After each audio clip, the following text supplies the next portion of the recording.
10 लोग होंगे, यहां एक ही सेठ है।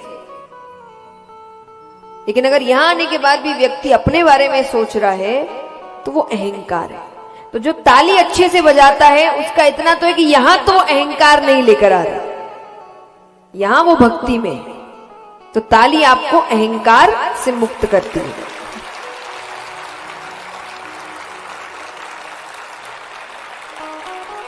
अब दूसरा कारण है आपका, या दूसरा रास्ता है आलस्य।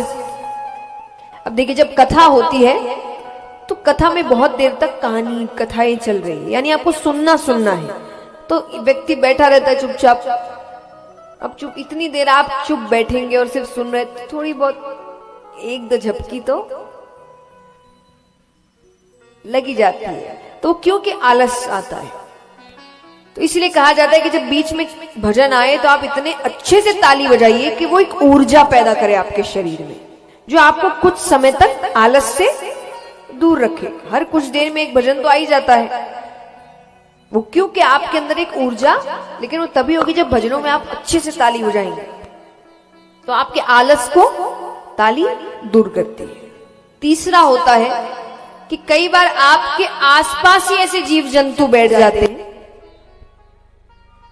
जो खुद तो कथा सुनते नहीं, दूसरे को भी सुनने नहीं देते।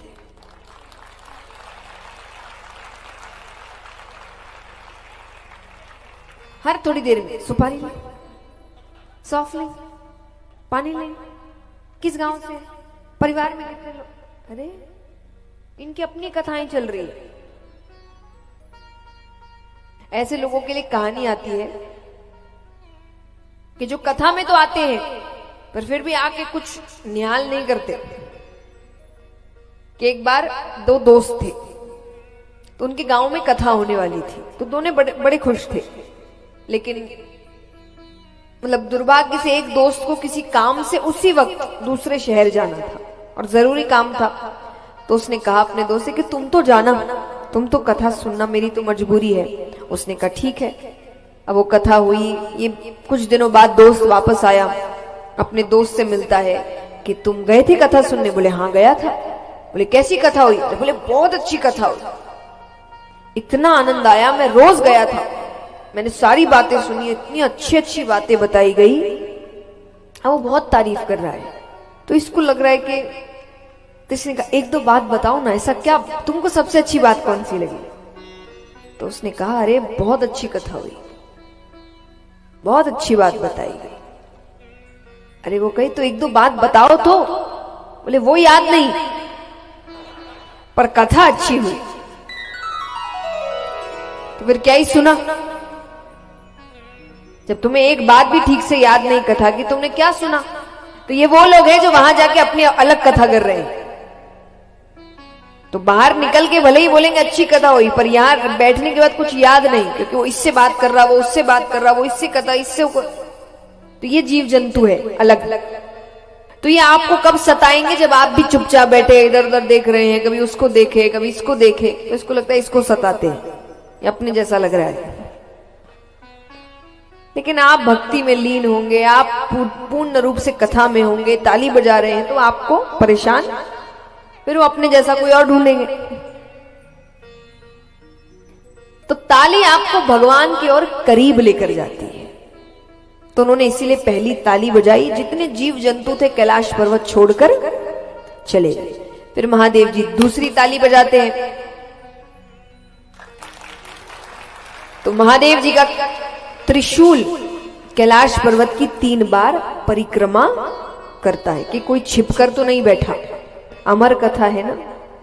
तीसरी ताली बजाते हैं तो सुगंधित हवाएं बहने लगती है, भक्ति में वातावरण हो जाता है। अब भगवान कहते कि अब मैं कथा आरंभ कर रहा हूं, लेकिन एक दो बात कि इस कथा में निद्रा रानी भक्त की परीक्षा लेने आती है। निद्रा रानी यानी नींद। तो आप ध्यान से सुनिएगा।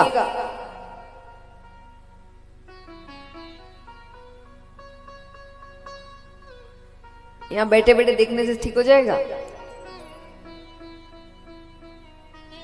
ये सारे ध्यान कथा में ही भटकते हैं। हाँ, कोई आया नहीं कि वो जब तक बैठ नहीं जाए उसको ही देखो। और अभी आपके हाथ में एक पैसे की नोटों की गड्डी पकड़ा दे तो गिनने के लिए, तब तो सामने से बड़ा व्यक्ति चला जाए, मजाल है किसी की आंख ऊपर हो जाए, तब तो पूरा ध्यान है।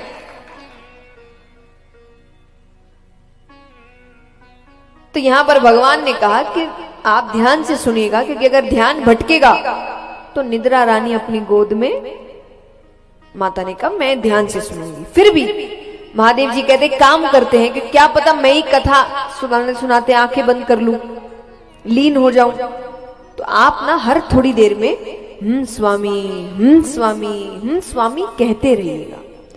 ये महिलाओं को ज्यादा पता होगा, व्रत इत्यादि जब करते हैं तो कहानी सुनाते हैं ना, तो जो सुना रहे सामने वाले को बार बार हुंकारा भरने का,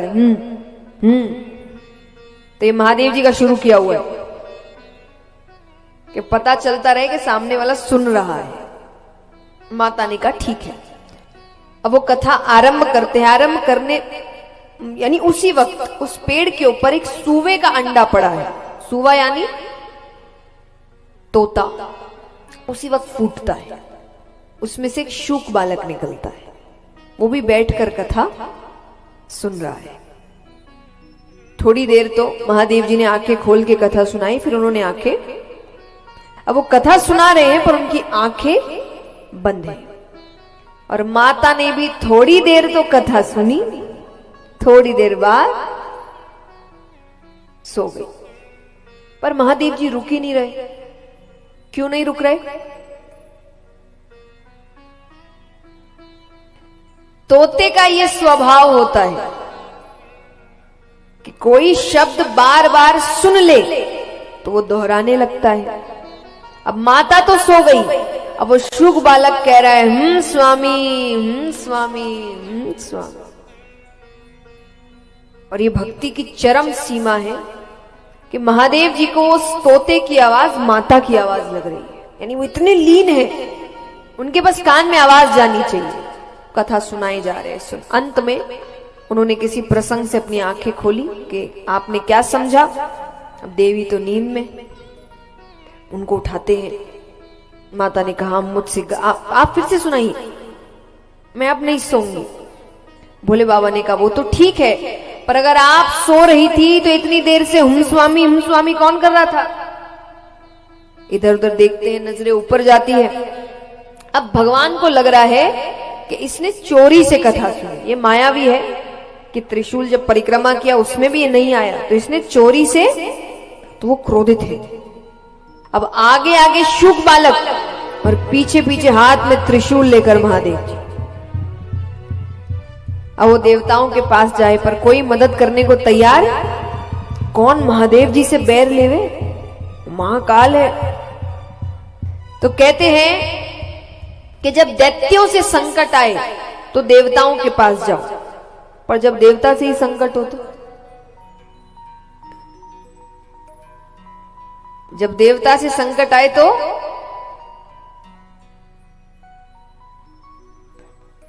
ब्राह्मण देवता के पास जाओ। ब्राह्मण देवता, ब्राह्मण नहीं। ब्राह्मण कुल में जन्म लेने से कोई देवता नहीं बन जाता, वो कर्म देवताओं वाले होने चाहिए उनके। तो इसीलिए जब देवता से संकट आए तो ब्राह्मण देवता के पास जाओ। तो वो पृथ्वी पर आते हैं वेदव्यास जी के घर पे, और उनकी पत्नी उस वक्त उबासी ले रही थी। तो शुक बालक ने अपना आकार एकदम छोटा किया और मुख के द्वार से उनके गर्भ के अंदर चला गया। अब यहां महादेव जी आते हैं, हाथ में त्रिशूल, नेत्र लाल। वेदव्यास जी ने कहा पहली बार तो दर्शन दिए, वो भी इस रूप में, क्या गलती हो गई मुझसे? भोले बाबा कहते चोर, मेरे यहां से चोरी करके आपके आया है।